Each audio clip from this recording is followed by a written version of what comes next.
జిల్లా కందిలోని ఐఐటి హైదరాబాద్ను ప్రధానమంత్రి నరేంద్ర మోడీ జాతికి అంకితం చేయనున్నారు. గత ఏడాది రాష్ట్ర పర్యటనకు వచ్చిన ప్రధాని ఐఐటి హైదరాబాద్ను జాతికి అంకితం చేసేందుకు అన్ని ఏర్పాట్లు చేశారు. కానీ అనివార్య కారణాల వల్ల సంగారెడ్డి జిల్లా పర్యటన ఖరారు కాకపోవడంతో వర్చువల్గా ఐఐటి హైదరాబాద్ క్యాంపస్ను జాతికి అంకితం చేయనున్నారు.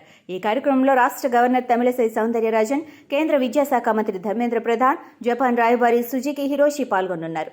రెండో తరం ఐఐటి ఏర్పాటులో భాగంగా అప్పటి యూపీఏ సర్కార్ తెలంగాణలోని సంగారెడ్డి జిల్లాలో ఐఐటిని ఏర్పాటు చేస్తున్నట్లు ప్రకటించింది.